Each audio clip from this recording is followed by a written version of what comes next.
Today is June 10th, 2015. The interview location is at the Cape Hatteras Secondary School of Coastal Studies, located off Highway 12 in Buxton, North Carolina. My name is Sandy Jones Garrison, and I am interviewing Elvin Hooper, who is currently residing in Buxton, North Carolina, with his wife, Deborah. Elvin was born in Buxton, raised in Salvo, North Carolina, formerly known as Clarks. He is a musician, storyteller, fisherman, hunter. He is the author of his first book, Chickamaucomico, How It Was Back Then. He is currently teaching part-time carpentry at the high school and works full-time on the Cape Hatteras ferry system. Elvin has served as director of the Cape Hatteras Electric Cooperative, retired from the local government, working 4 different jobs over a span of 30 years. He is a retired high school teacher of 10 years and has played the part of Surfman Number 4 with the Chickamaucomico Life Saving Service reenactment team. Well, the kids call me Mr. E. Everyone here, all my graduating students and everything, teachers, they just call me Mr. E. That's what I've gone by for years, which is fine. You don't hear Elvin very often. It's a name I got from one of my cousins that was killed in the Second World War on a PT boat. His name was Elvin Hooper. One of my other cousins got his middle name for his first name, and I got it. They were rolling torpedoes off the Japanese destroyers in the Battle of the Coral Sea, and they took a direct hit from a 10-inch gun on a plywood PT boat. You can imagine what was left. Yeah. Hardly anything. Where did Linwood come from? My mother's brother was Linwood, one of her older brothers. Elvin's name is on the World War II memorial in Manio. It was one of the ones that got killed in action. He was a coxswain of a PT boat. Hatteras boy screaming wide open towards Japanese destroyers rolling torpedoes off. He was probably in his heyday. An awful dangerous occupation, isn't it? Yeah. What an honor to be named after him. So that's where the Elvin. You don't hear Elvin every day. I have 10 years of high school teaching, and I'm retired from the local county government. It was accumulation of 5 years with DOT from, I think, 70 to 77. I transferred that into the school system, taught for 10 years from 77 to 87, and then finished up as a code enforcement officer for the county. Then I retired from that. So that's accumulation of. How many years? 3 different jobs, 30 years. Elvin, can you just tell me your full name in your own words, and do you mind spelling it for me? My name is Elvin Hooper, E-L-V-I-N, L-I-N-W-O-O-D-H-O-O-P-E-R. Can you tell me where you were born? I was born in Buxton in a 12-bed hospital where the Fessenden Center is now. It was later destroyed by a hurricane. And an interesting fact, the very first wireless message was transferred from there by a fellow by the last name of Fessenden to Roanoke Island. I don't know if you actually, you probably knew that. That's where the county got the name Fessenden to name their complex over there, which is a very nice complex, by the way. How about your birth date? Oh, it's July the 9th, 1949. So. Were there a lot of babies born in that hospital when you were born? Leo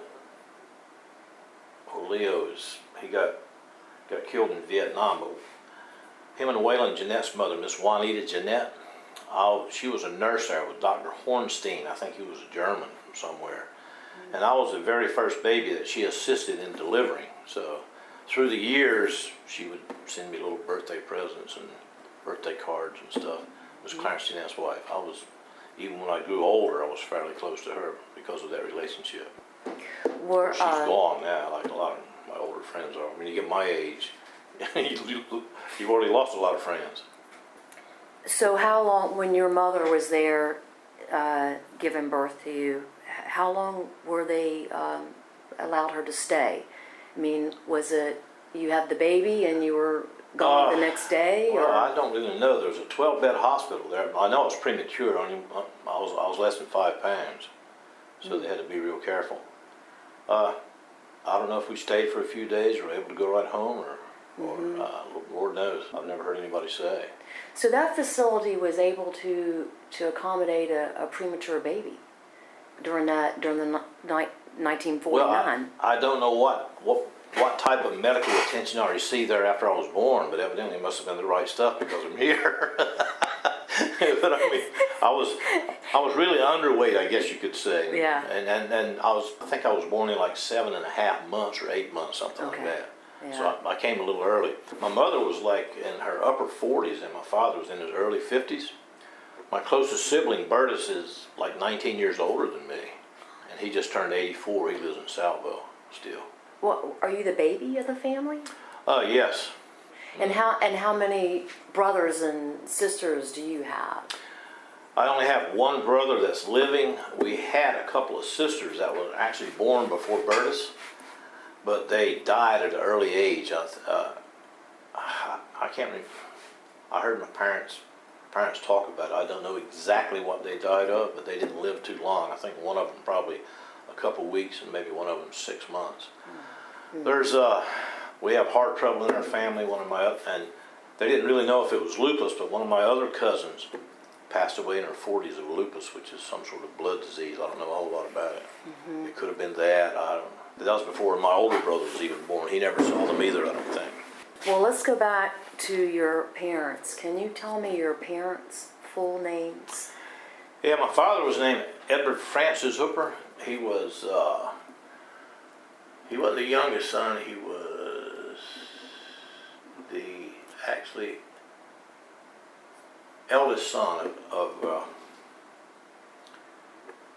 Aaron Hooper and Hattie Austin from Hatteras, and he grew up in Salvo, and he went in the Navy at an early age, I believe, and spent a few years in the Navy and came back home and long hauled and commercial hunted, then went back in the Coast Guard. And it was during the Coast Guard that he met my mother at Island Beach, New Jersey.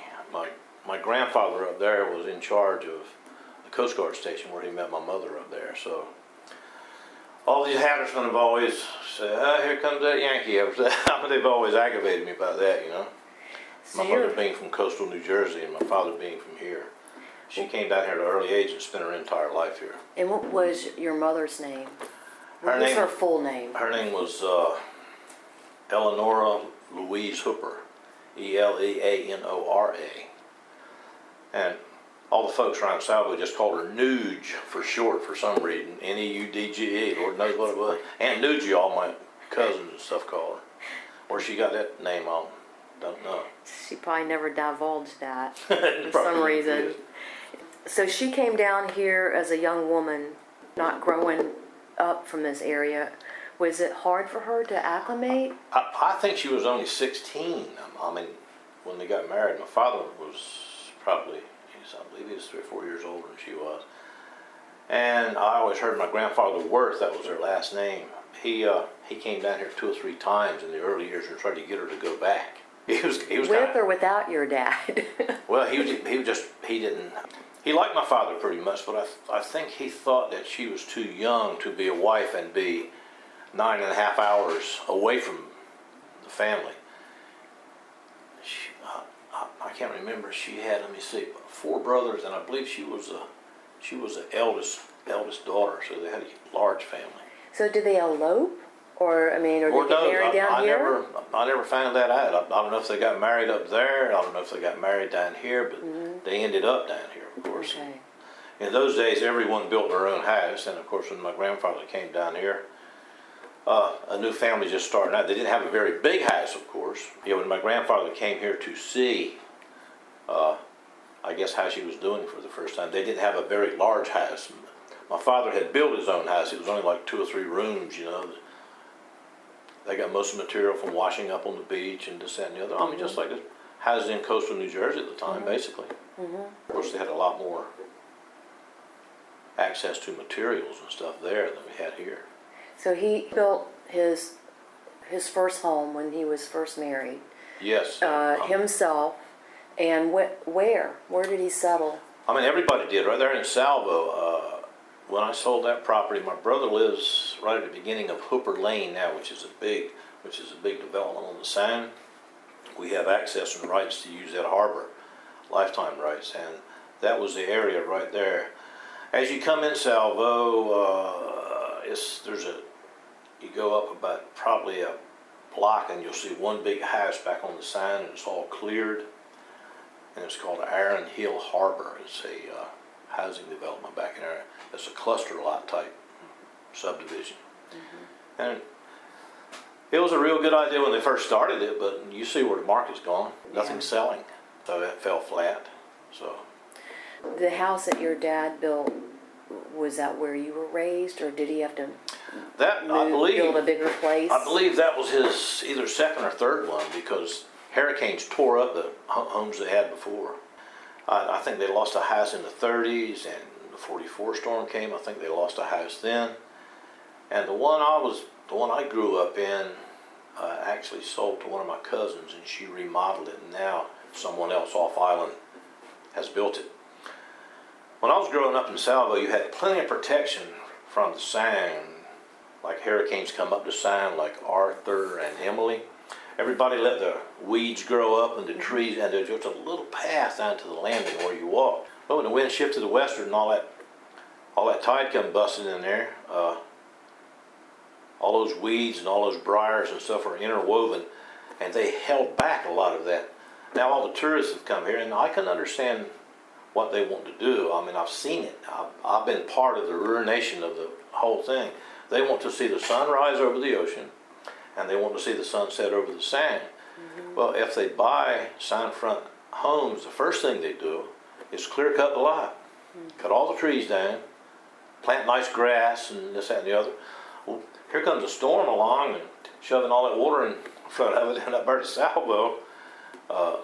Once the hurricane gets by and the wind shifts from the northern back to the southwest, I mean, it can be 5, 6, 7 feet just like that, you know, when all that water down the sand from South River and Hoboken and Morehead City, when the wind's northeast, they're flooded there. When the wind kicks around the southwest, it runs right back up the sand, and I mean, just ruins everything out there. Was it a lack of foresight that there was no regulation Well, the for planning removal of department, those plant vegetation? the planning department has been in effect for quite a while, but I don't think they had rules and regulations that actually designed to help protect people from hurricanes.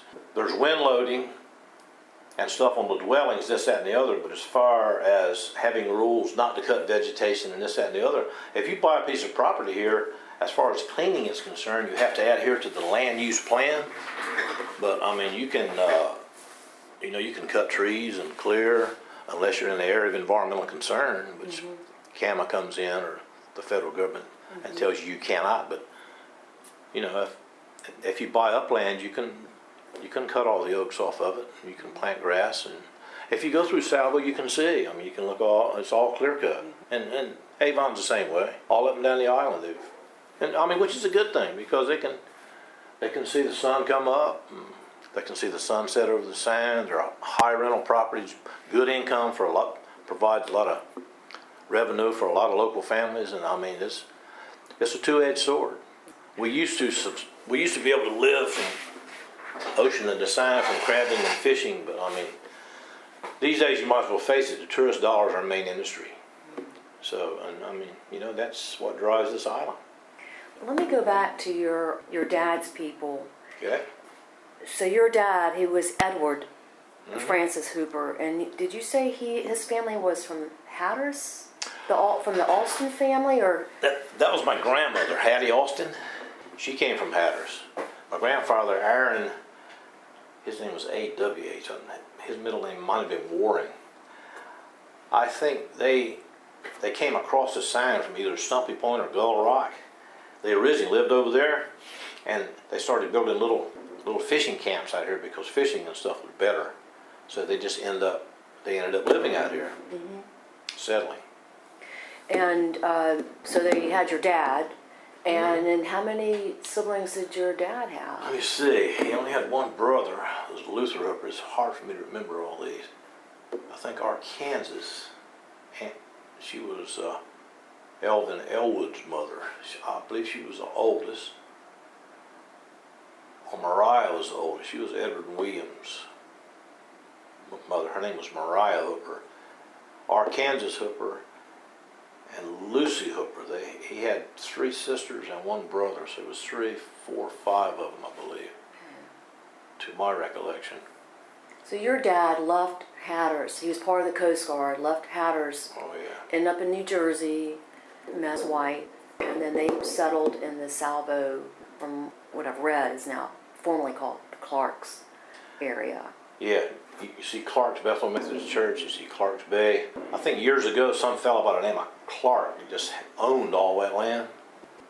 I don't really know if it was Clarksville or Clark's. In the book I just said Clark's. Yeah, that's... Yeah, and I mean, you know, Rodanthe was Northern Woods and Waves was Southern Woods. Mm-hmm. After a big storm, you can go out there and there's huge white oak stumps that emerge from the surf. I think that they were all logged and used in shipbuilding. But I grew up in Salvo. Of course, I went to Cape Hatteras School. Which was it in Buxton? Yeah, it was in Buxton. It was right here on the same campus. Started in 1955, first grade. So the school was at this location? Yes. There was no K through 12, it was 1 through 12. All housed in the same building.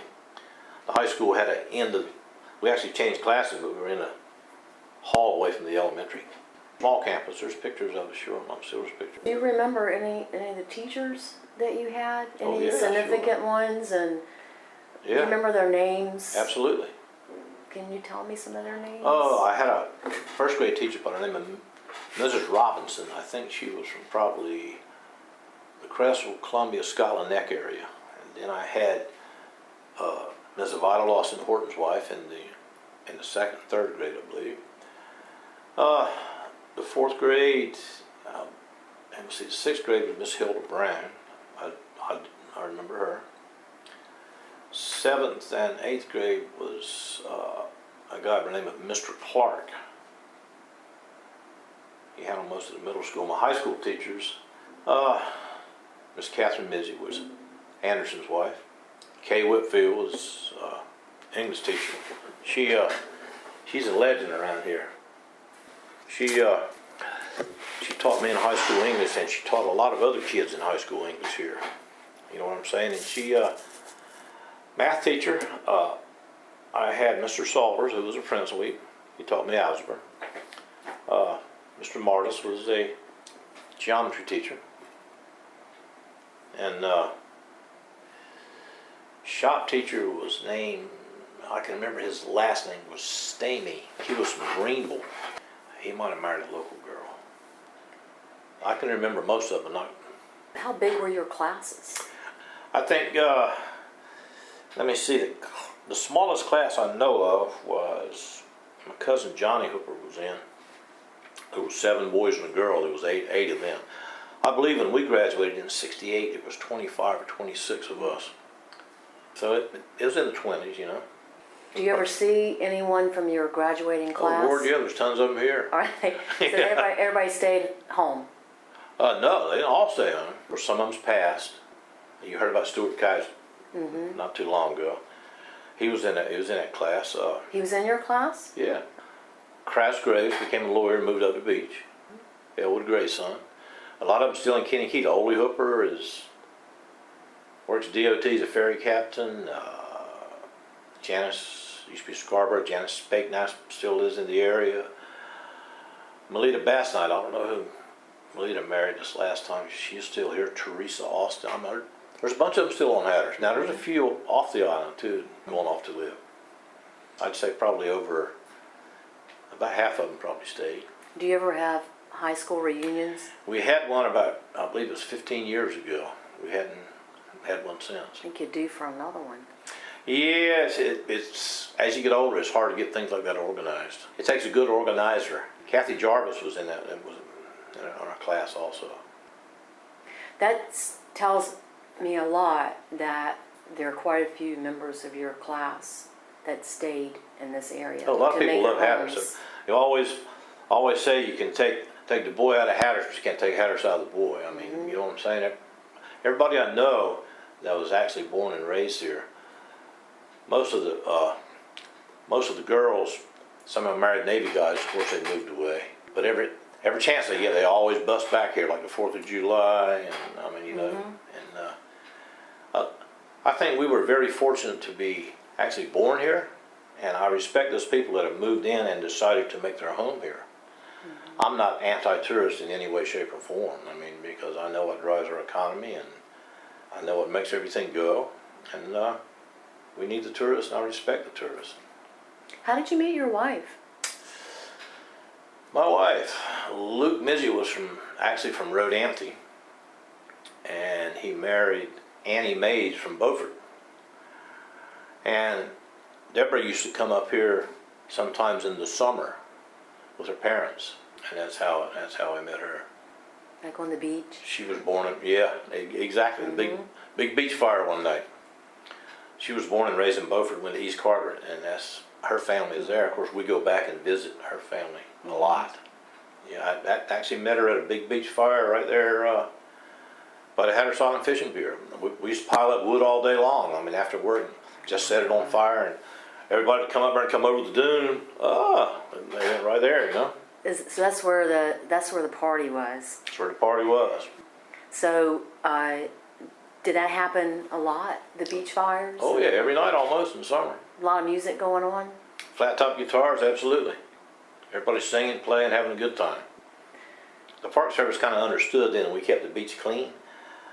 There's so many regulations been levied now. I don't believe you can even have a open beach fire above the high water mark anymore.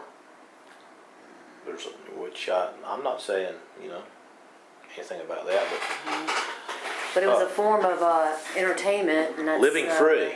We didn't tear up stuff. We didn't tear up stuff like. You were respectful. Well, some of the kids do now. I mean, we picked up all of our trash.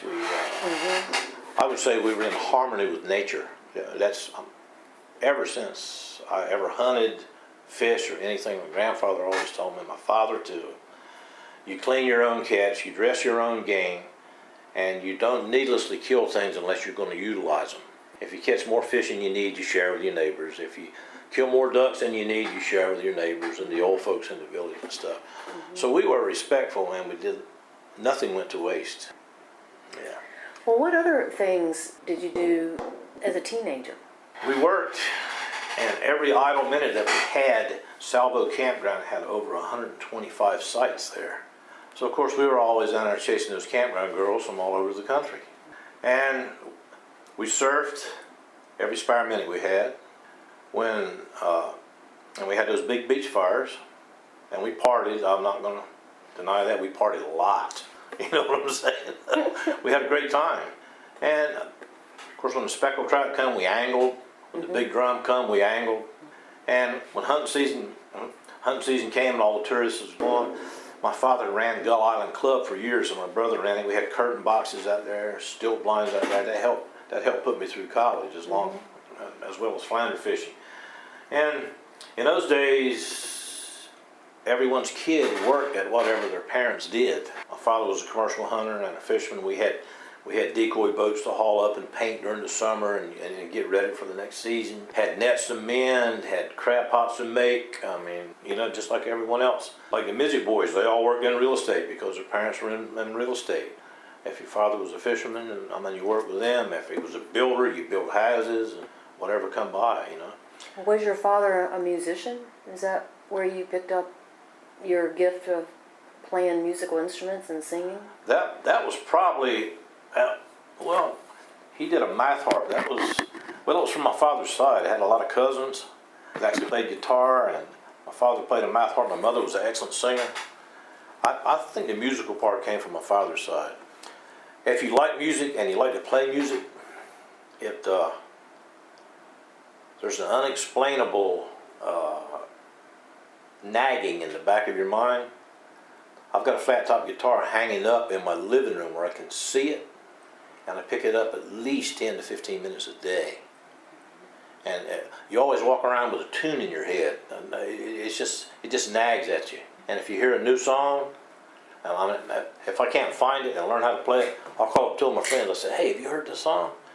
And they'll say, yeah. Well, I say, you know how to play that? I said, yeah. I said, how about if I come over? I'd like to do that. You know, I come over and play with other people and stuff. But it's just like It's just, I can't explain it. It's something you have to do. It's something you're driven to do. I've talked to other musicians, and I mean, it's the very same thing. The following is an excerpt from a conversation between Elvin Hooper and his former student, Jerry Barber, class of 1979. The conversation took place on June 10, 2015 in Buxton, North Carolina at the Cape Hatteras Secondary School of Coastal Studies. Jerry Barber, spelled capital Jerry, capital Barbar, was a member of the first crew in Elvin's carpentry class that built a newly constructed home, learning lifelong skills.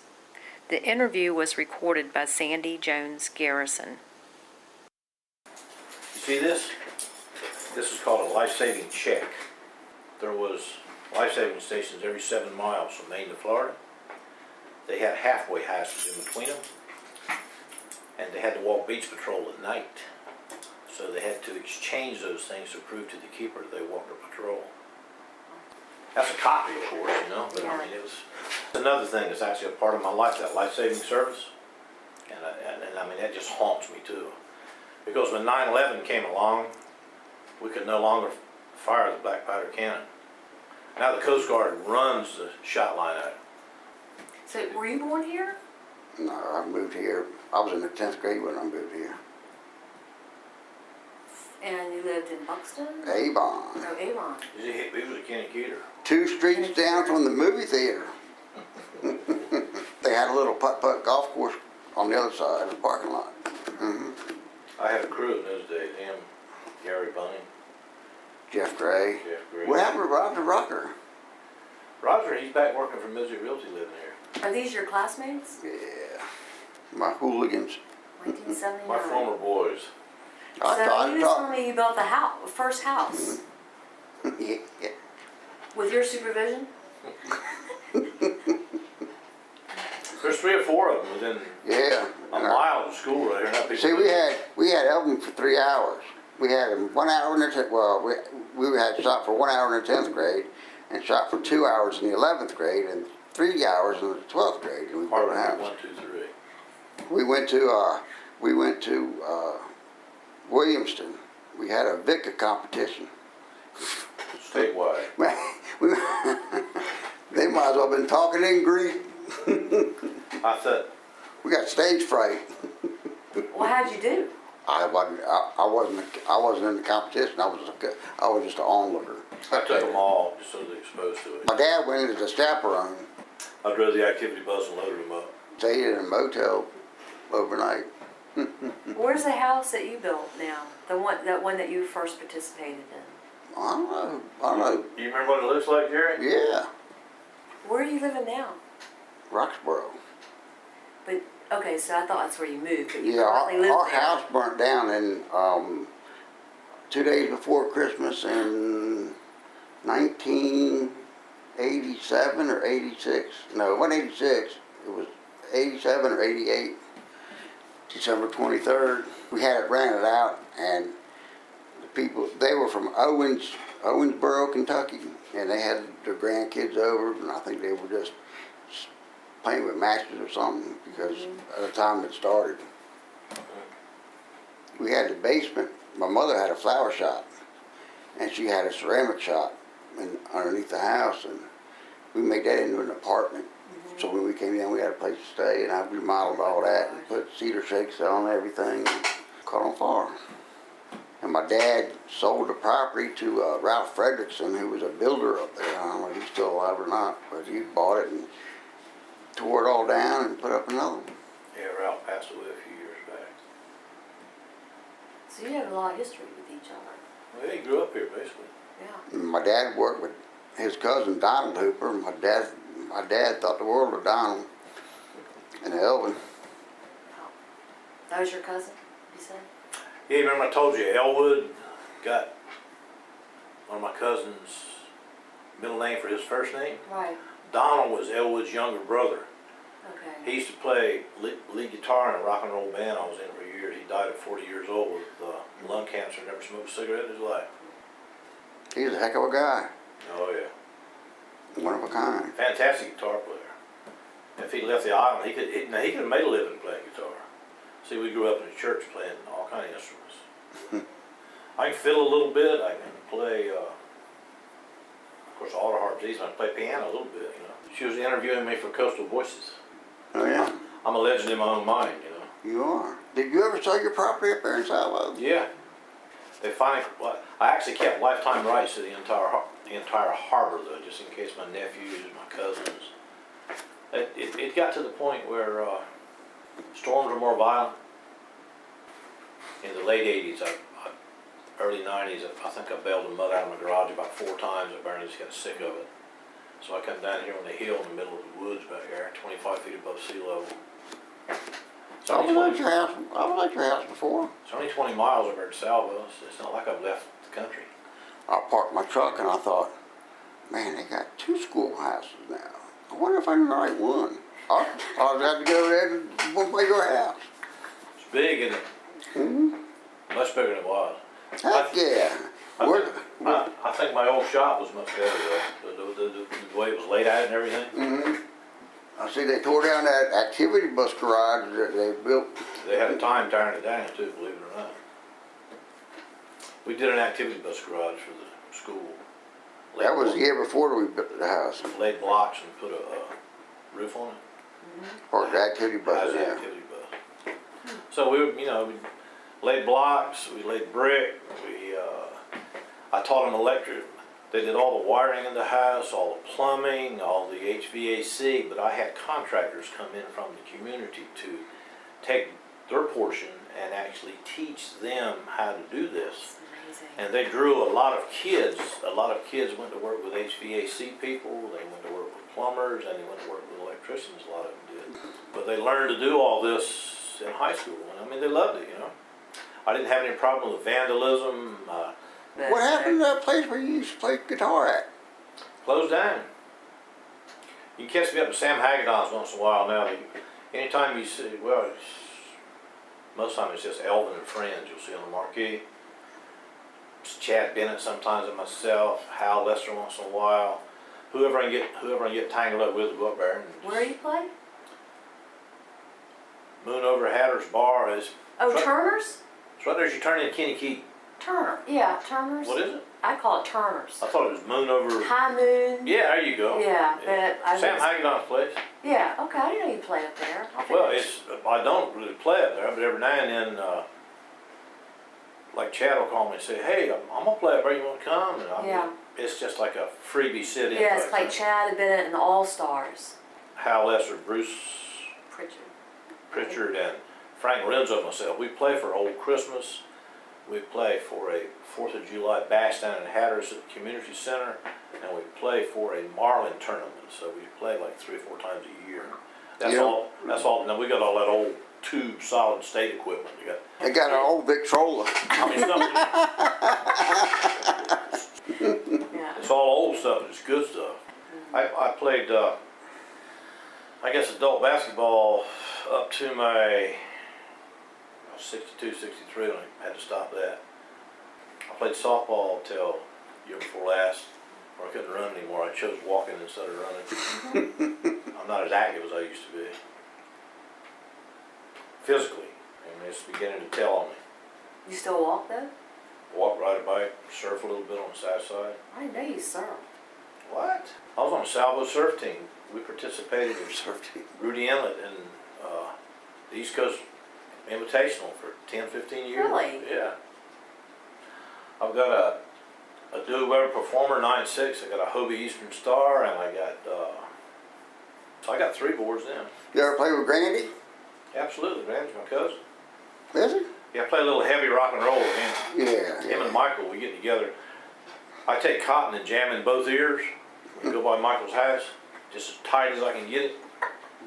Turn my guitar wide open and play E, A, and B just as fast as I can beat it. They like a power. That's what they like. They're an excellent guitar player. When Grandy was over in Iraq, he played Star Spangled Banner. Both them boys are very talented. Mark Jordan's a fantastic drummer too. You ever heard him play? Mark who? Mark Jordan from Avon. They had a band called 4 or 5 years ago. I mean, every time they'd play, Granny would call me and I'd go there. Played all of them down. It was 7 of them. They had a boy from Scotland Neck playing keyboards with them. Excellent guy. Summertime Blues Band. Jack Quigley was a drummer, Jack Quigley Jr. Summertime Blues Band. Why them boys ever stopped on them, never know. Man, they were tight. Bands don't stay together here very long. It's a funny thing. I'm still getting over the fact that he used to surf. Everybody surfs. Johnny Connor over here, John Frank Connor's son, had set up Connor Supermarket. He was one of the better ones. Douglas Meekins from Hatteras was one of the better ones. But there was a competition? There used to be competitions? East Coast Invitational, it's been around for years and years. Well, They still have that. East Coast Surfing Association, yeah. But you participated in that? Well, only for $150, if you had a team, anybody could. Who was on your team? Larry Midget, Richie Austin, Johnny Hooper, myself, Jimmy Cannon from Virginia Beach, Ricky, I forgot that guy from Inland there. There was about 7 or 8 of us. I mean, we never did anything, we just always surfed, partied, but I mean, we were never good to actually win anything. We were all just a part of it. There was like, at Rudy Inlet, down in Virginia Beach, there was mobs of kids in 5 or 6 days, you know. It was a place to be. Well, where'd you surf down here? And yet, anywhere there was a break. That's right. Just anywhere where you... Shorty S-curves up Road Anthony's had the best break for years. Really? Huh. Lighthouse, the jetties, side to side. I mean, there's plenty of ways around here. That ramp north of Avon, I think it used to be ramp 23 back in the day. Every time we surfed there, we got sharked out. Anywhere you could find an outside bar with an outlet on either end. Uh-huh. From the center of the bar, you could go right to the outlet, and you could go left the other way. Did you ever surf down Hatteras? Down... Sure. We used to Open tow. coat, We used to. anywhere. We used to tow surfboard behind the boat out in the sound. Any girl surfers in that group? Not in the early days. They just stayed on the beach, but you got several good surfers now. Yeah, I've got in my introductory class, I've got a section on rigging. I not only teach kids how to splice rope and stuff, this, that, and the other. You know what I'm saying? Also teach them how to build fishing poles. Today is June 11th, 2015. This is the second day interviewing Elvin Hooper. The interview location is at the Cape Hatteras Secondary School of Coastal Studies. When you went through high school here, basically you got I would say, a junior college education in grammar. You know what I'm saying, as far as word usage and the proper tense, and she is an excellent, excellent English teacher. And what was Miss Whitfield's first name? Kay. Kay. It's Kaye. K-A-Y-E. She still is at Kitty Hawk. Big influence as far as English grammar is concerned, of course on me and everyone else. Mm-hmm. You know, it's so funny. You were telling me yesterday how you have music in your head all the time. Yeah. And that you pick up the guitar and and when you're not playing the guitar, you're thinking about music. And when I was playing back some of the interview yesterday, you were singing and whistling. You just summed it all up. It's just part of you. There's not a whole lot you can do about that. I think I mean, the that's kids really tell great. me, I mean, when I'm lecturing, they said, Mr. Elvin, I said, yeah. I mean, like a Marshall Tucker song will pop in my head, and I'll be whistling. They said, will you please stop that Marshall Tucker mess? You know, I mean, of course, they're, you know what I'm saying? I know, but I thought that, but you Yeah. said that, and when I listened to the interview, part of the interview last night, I'm like, he's right. That is so ingrained in part of his soul. I think that basic background my father was a holy roller preacher, and I've just been around music my entire life, you know what I'm saying? Piano playing, people singing up there in Salvo. It's just part of you, basically. That's true, I didn't think about it. When I was a little kid, my mother would say, hey, you gotta stop singing at the table. You gotta let your food stop your mouth, you know what I mean? of course, still do it. I think most of my other friends that are musicians are about like that too. They're just driven to do it. I don't know. I mean, like Jack Woody Jr., he is eat up with it. He's just, you know, he's got a bigger dose than I got, let's say, you know. Yeah. Have you played with him? We used to have the battles of the bands. He used to fill in and play drums for us. Yeah. But he's an excellent guitarist. He's an excellent singer. I mean, he's got the whole package. Elvin, so tell me about what it was like having an older brother who was like 18 years older than you. Did you remember him growing up? Basically, Burtis is 19 years older than me, and actually, no, I didn't remember him much growing up because he was away in the Army. But when he came back home, of course, he became a big part of my life then. And basically, he's been like a father figure to me over the years. Of course, I was an old kid, and my parents were gone. I think my mother passed when I was about 17 or 18, and I was in my early 20s when my dad passed. You know, so I didn't really get to spend a lot of time with them.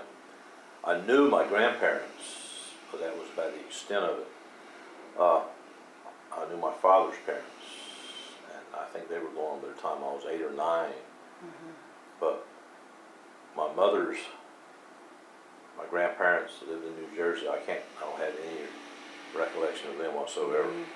We went up there when I was a child, of course, a small child, but they passed away. Of course, you know, I was almost like a grandchild to my parents, basically. I could have been. Well, if you had an older brother who's 19 years older. Yeah. Yeah. So, you know. So he's been around for your whole life. Yeah, every other Sunday I go up and I eat Sunday dinner with him and his wife. I make it a point. He just turned 84, so I spend as much time with him as I can. And can you tell me his full name? His name is Burtis Bernard, B-E-N-A-R-D. It's B-U-R-T-I-S. Burtis Bernard Hooper. Okay. Where the Bernard come, I've got no earthly idea. Did you go to church when you lived in Salvo? Absolutely. So your dad was a minister, did you say? Or? Yeah, he was in the international assemblies. He was a Holy Roller preacher, Pentecostal Assemblies of God. He actually he joined in with the churches there at Salvo, but he actually moved around from place to place. When I got up to some recollection, he was Mans Harbor, Stumpy Point, East Lake. He had that circuit, but he had been in Ocracoke. He'd been elsewhere. He was part of him and Mr. Sigsbee Miller, Joe Barnett. They were all ordained International Assemblies of God preachers. And did you go to church Absolutely. with him? Is that where Sometimes I went off island to his church.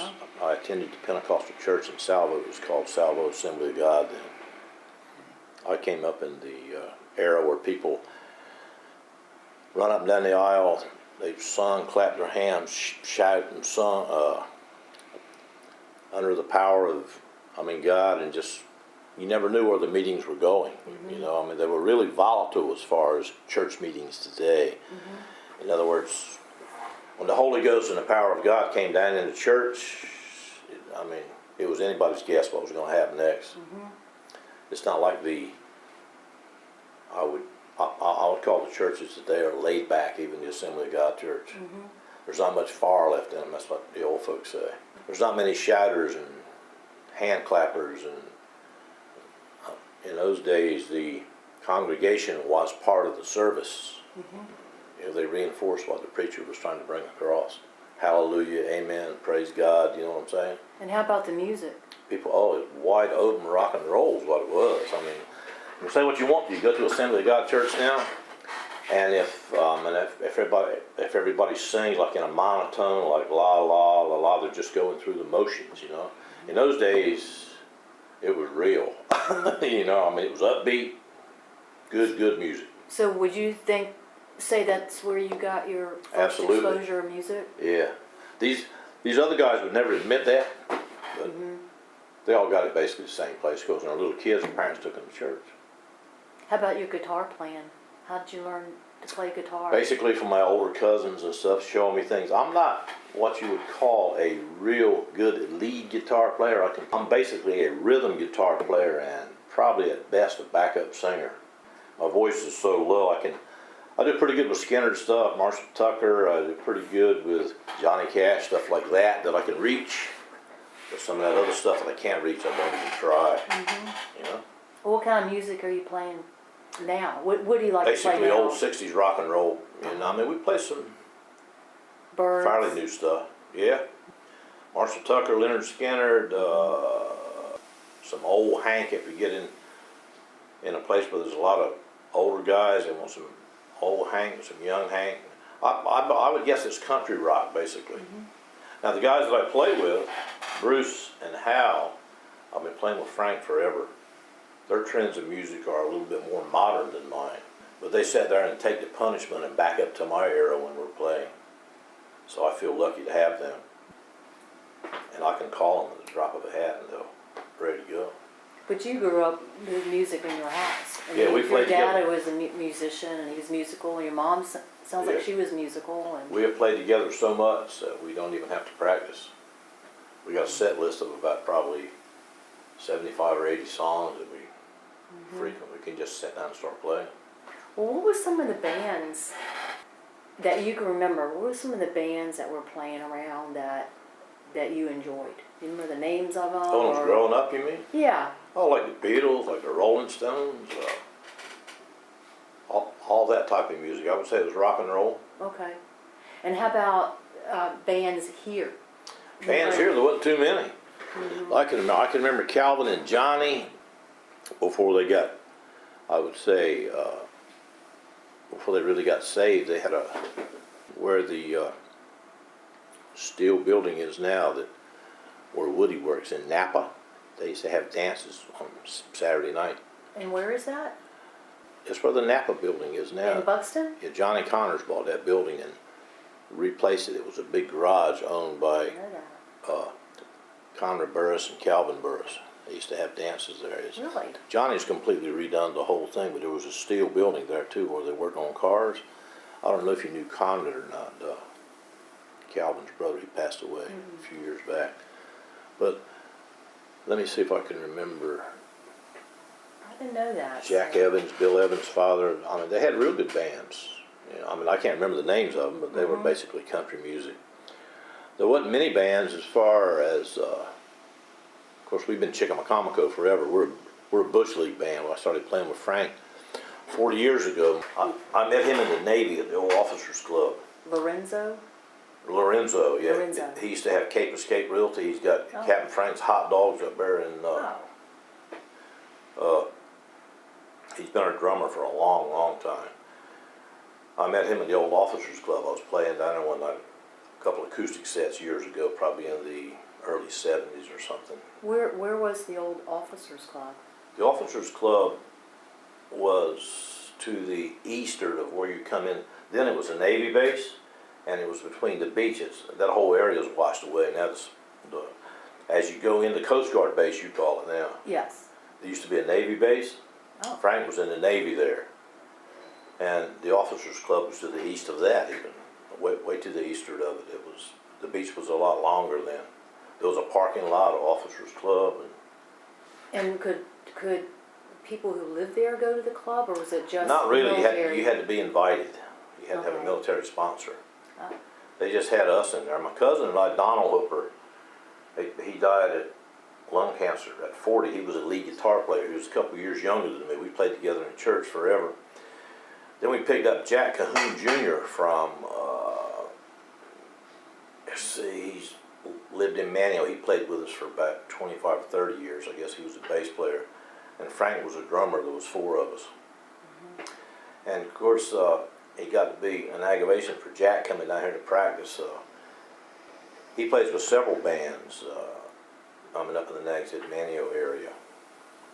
And lo and behold, Bruce Pritchard showed up from, New Jersey. he just walked in Finnegan's one night. He was retired from the Lewis, Delaware, Cape May system. And he said, I got a bass guitar. We said, yeah, bring it over. And Hal showed up and Him and his wife Robin took over Finnegan's for a while, so. And Frank's always been in the background. I can get him to play most any time. But like I say, those guys are much better musicians than I am. And they will back up and play this old style music if I get a gig anywhere. And I mean, they don't seem to mind doing it. They're pretty good singers. Of course, they get paid for it. Not a lot, but it's a little something. So so the Officers Club is where some of the younger adult community went to in the 70s? Was it the 60s or 70s or? This whole island was dry. You couldn't buy any alcohol here at all. Now, way back in the 20s and 30s, it was different. But when I was growing up, you couldn't buy any alcohol. And it hadn't been too long ago that they just, it's been less than 20 years that started selling beer and whiskey here. Oh. The ABC store just sprung up. You couldn't, the island was dry for years. So you have to go where? Off the island. Up to like Elizabeth City or? No, there was a service station called Brickell's. It was a Sunoco station. We all used to buy our beer there when we were growing up. And where was that located? South Nags Head. Oh, Just okay. in that intersection. Well, it's almost up. Well, and you had a bridge then, right? Yeah, Thing. 63 so, we had a bridge. Yeah, that's right. So you had a little easier access to get off island. As a young adult, you met your wife Deborah on the beach during one of the nightly beach fire events. I guess you were playing guitar or something. Doing something, Lord knows. Acting up. And then were you married here? Or would you go up to Elizabeth City or Elizabeth her City is where we were hometown? married, yeah. Okay. And then you moved right back here. Well, I didn't live in Elizabeth City at all. Right. But you married in Elizabeth City. Yeah, we just drove up there to get married, basically. And then made your home here. Yeah, I took her to Ocracoke drum fishing. That was our honeymoon. Oh. I'm almost ashamed to admit that, but Well, what does she feel about that? she didn't seem to mind. Yeah. Well, so where did you stay? Did you take her camping on her Oh, no, honeymoon? motel, just a motel. Oh, okay. Pony Island was around then. I think we stayed at Pony Island. I bet she loved that. No, we stayed on the beach all the time. She'd go with me fishing all the time. She'd read a book, and I'd put out 3 or 4 rods. Yeah. Had an old truck, you know. Yeah. Do you crabbing too, or? I used to crab on my father growing up, you know. But on your honeymoon, did you do some crabbing? Oh, no. Local people, if they want crabs, they go to someone in their family that's potting crabs. Yeah. You don't fool around with these little teeny things in a dip net, not unless you want to catch some soft crabs once in a while, you go. But I've got a brother-in-law right now, Stan Key. I can get any hard crabs anytime I want them, you know. When your daughter Christina was born, what was it like to have a young child and raise them on Actually, Hatteras Island? I mean, Christina was a joy. I mean, she lives in Wilmington now because she graduated from UNCW. And I think what aggravates her more than anything is the inability to get off of here when she's been stuck here a couple of times since she come back home. And of course, I was used to that, but she chose to live in Wilmington. She's got Wrightsville Beach right there. She works as an esthetologist.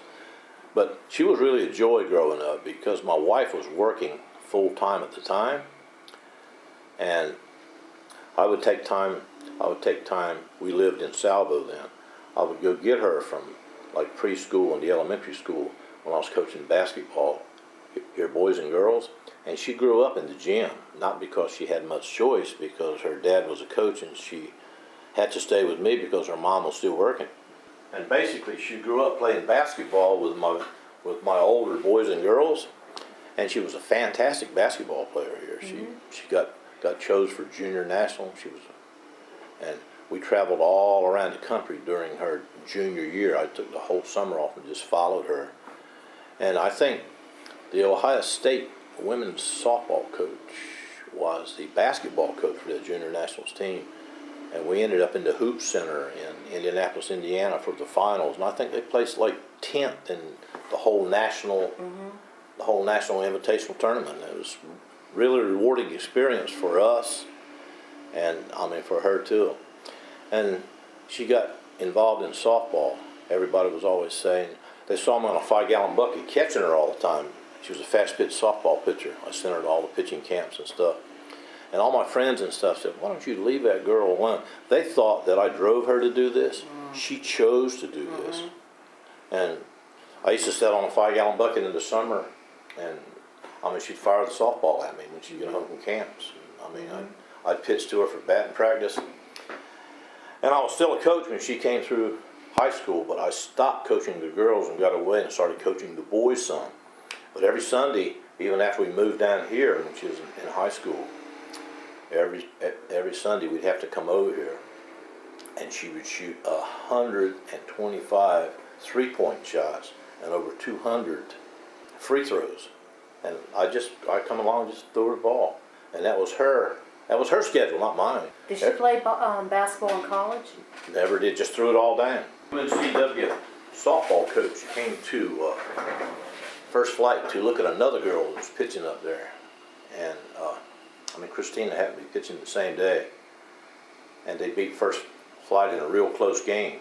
And then all of a sudden he was interested in her because he found out she was going to UNCG, and he just happened to be there.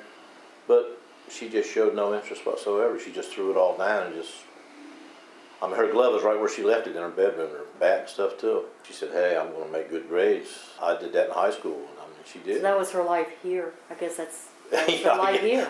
Yeah, she said, I don't have time to be traveling all around with the softball team. And I said, why don't you just go to tryouts? She said, I want to. That was as far as it went. Well, did you teach her to swim? Was she a water person? Oh, she was a swimmer, a surfer. Basically, if you grow up here, you teach yourself to swim.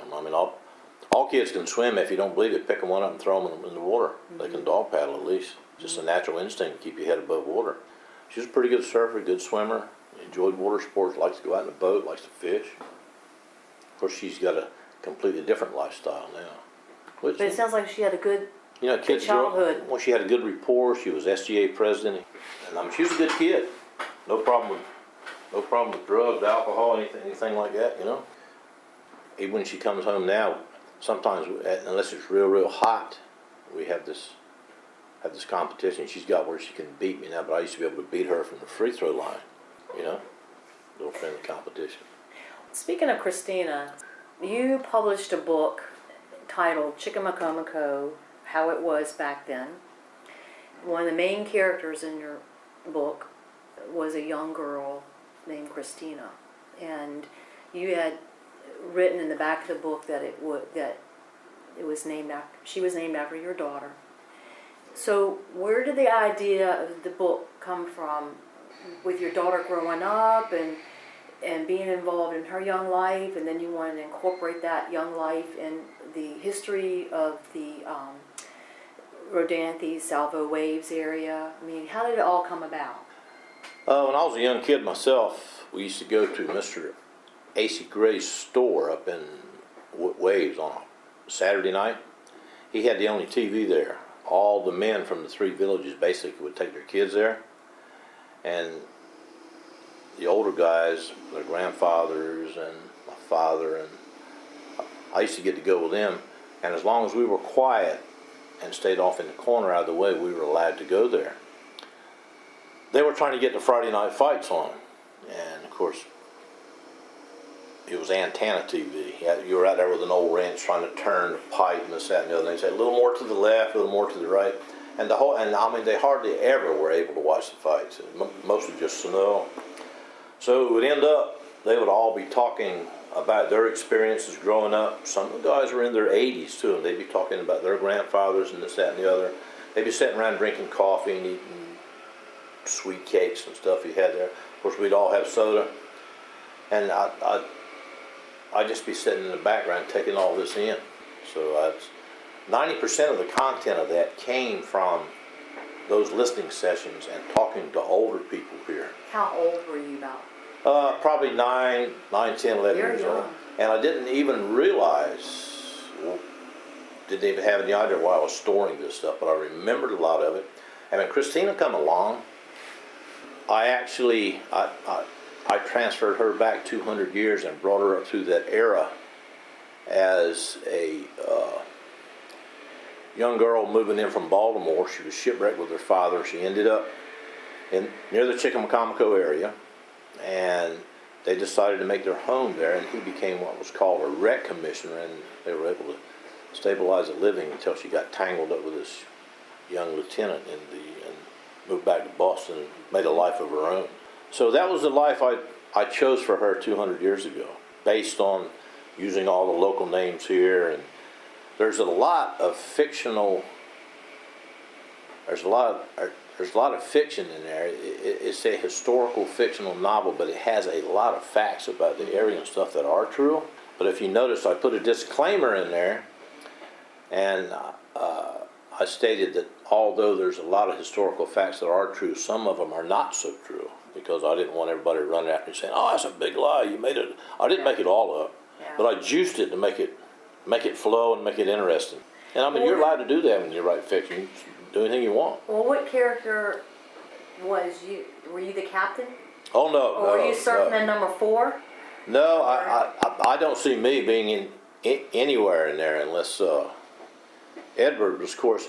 Edward is a Hooper family name, and I chose that. My father's name Edward. I had another cousin named Edward. I had 3 or 4 cousins. There was Edward Burgess Hooper, Edward Francis Hooper, Edward Augusta Hooper, Edward, Jimmy. They're all been Hooper names down through the generations. There was even a Hooper. He was Jim. I think it's G-Y-M that actually signed the Declaration of Independence. He's on there. And in the Mayflower Compact, there was a William Hooper. So we've been around.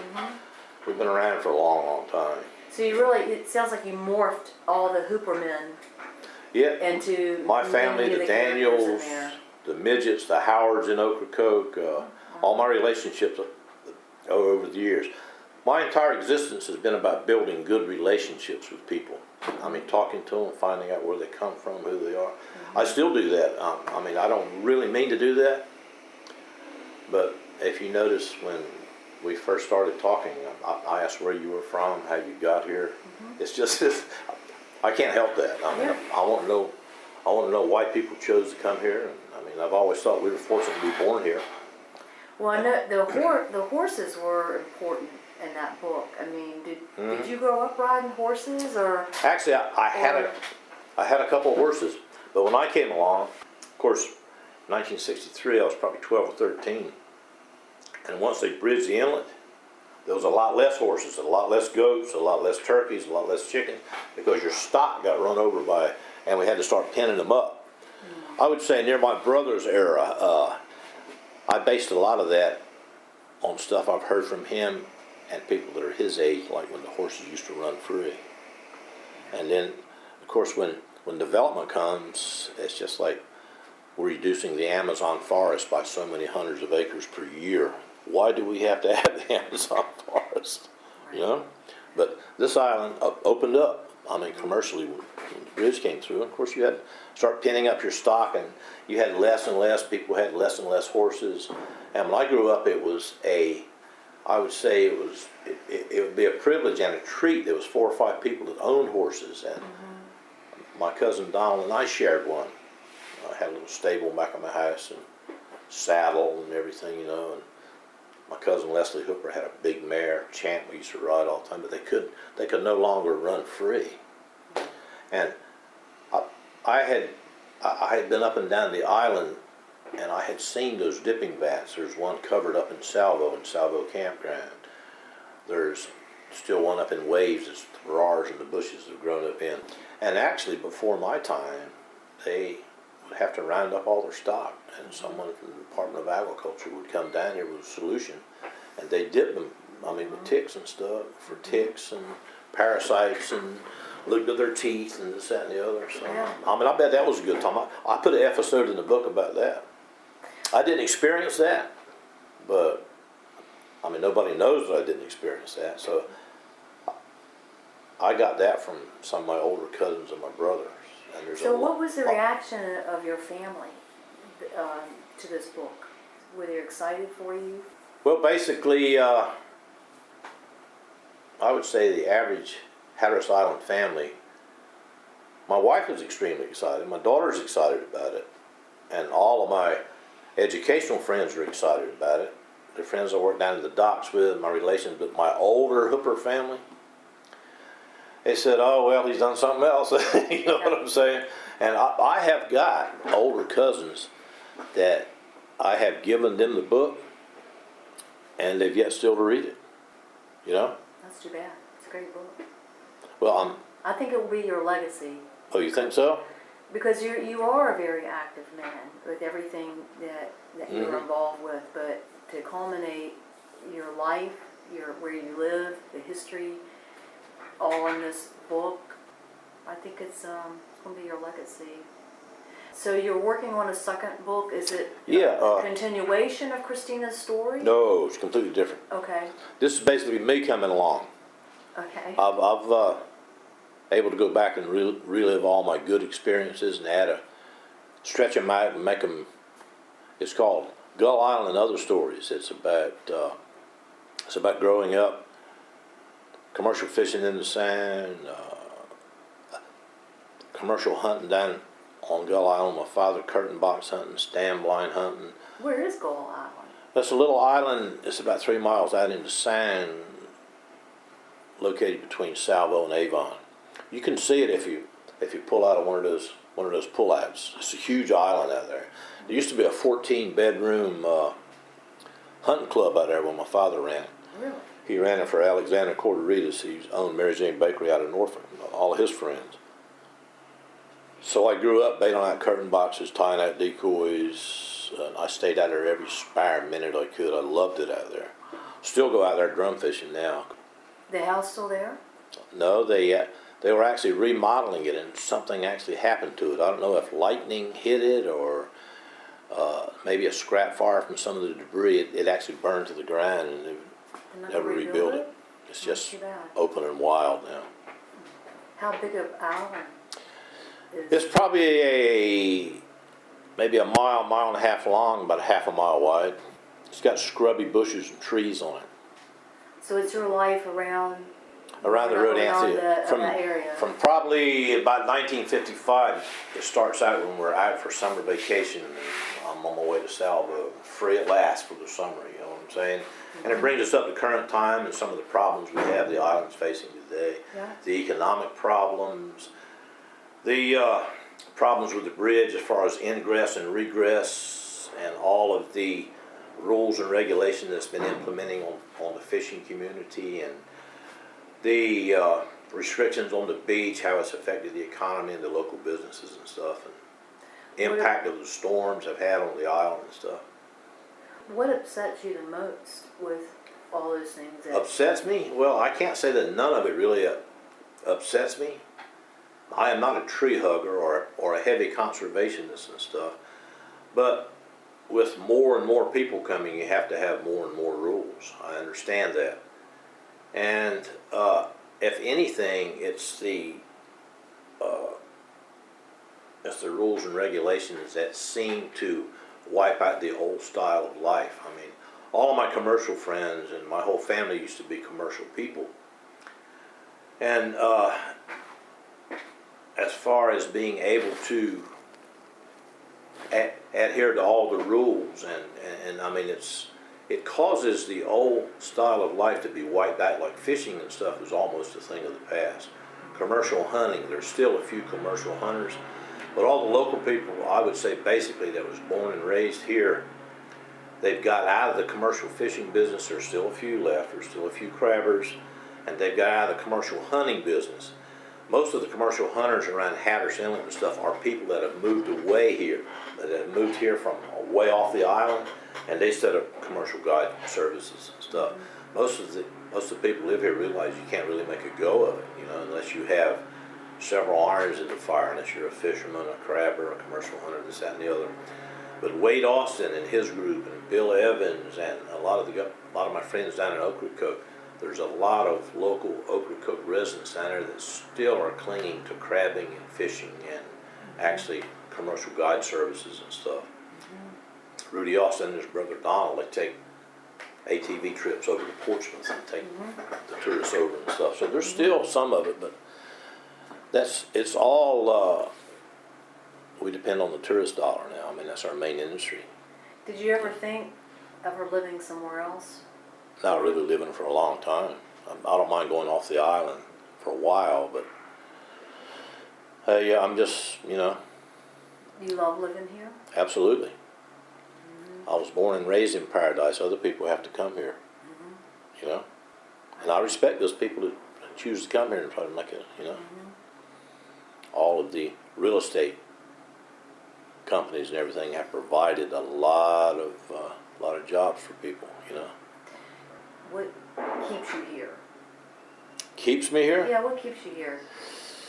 That's a good question. I mean, I know I've said this before. They always said you could take the boy out of Hatteras, but you can't take a Hatteras out of the boy. It's just the relationships I've built with most of the people that I know and my friends and stuff from an early age around here. And the respectability, there's a clannish type thing that's going around. Island people really feel a cling, and they really stick together, and they'll stand behind each other. Like, for instance, if there's an island person running for any kind of office, it doesn't matter what it is. If a bona fide island person is running for an office, you will not live long enough to ever see another local island-born person run against that person. What they'll do, they'll support him and try to help him or her. Now, the people who've moved in can't understand that. They'll continuously try to run for offices that local island people hold in different agencies. But as long as there's still the local island draw here, they'll never be elected to these offices because all the islanders will stand together. And I can't think of one island person that I've known my entire life that I couldn't go to if I needed something and ask them for it. And they know that if there's anything that I can do for any of them, they can come to me, and I'll do the very best I possibly can to help them. It's that clannish feeling. It's like you're a connected family. There's no doubt about it. There's no doubt. They're always glad to see you. I mean, they'll always stop and talk to you. Yeah. They'll ask you how you're doing. They constantly ask me how my father's doing. My father's been dead over 20 years, but I know they're talking about Bertus. I said, oh, he's doing good, you know. You should stop in and see him. When you ride by, you see him sitting out on his porch on a Sunday afternoon or something, just sitting there. He'd be tickled to death to see you. And, I mean, people do stop in and talk to him. He was a ferry captain for years also, and they'd stop in, some of his crew members and stuff. It's just that clannish pull. I feel comfortable here. And I know that I'm wanted here, I'm loved here, and I'm looked after here. And I've got a lot of respect for people, and I think a lot of people in the islands got a lot of respect for me. It's that more than anything. You know, I'm not saying we're a separate group from the people that moved in. I'm not saying that. But there's a different feeling towards the people among themselves that were actually grew up here and born and raised here. Now, I've got a lot of good friends that have moved in here, and that's not a problem. I got a good rapport with them. I like people. I like to build new relationships with folks. But I know that if anything was to ever happen, I could always count on the island-bred people here to lift me up. And I guess that's what keeps me here. That's what keeps them here. Is there anything that, before we conclude, anything you want to add? Lord, nothing I can think of, to tell you the truth. I mean, I've had a good, if something was happening to me tomorrow, I've had a good run. I've had a good run in education. I've had a good run in county government as far as I've really enjoyed my life with the EMC. I mean, they've educated me. I know about the national grid, how the electric works all over the country. I mean, I've always tried to go to those organizations where they have unlimited funds.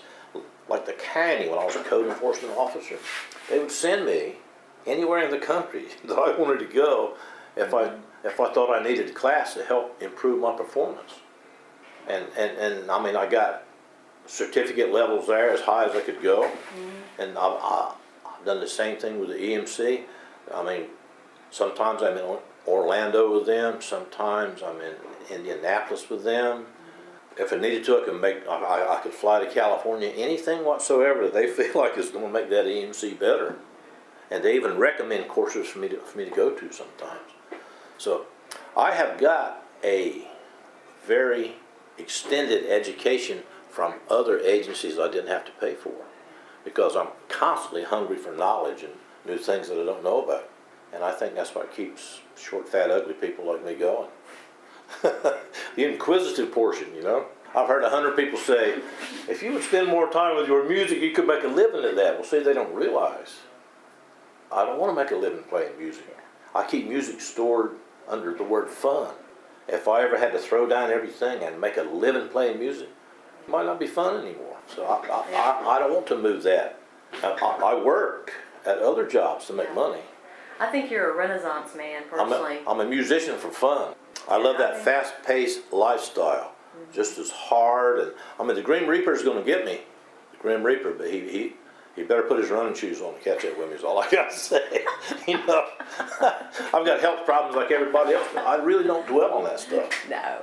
I mean, Jamie Fine aggravates me to death. She says, "Man, you need to lose 50 pounds. Your blood pressure goes down, this, that, and the other."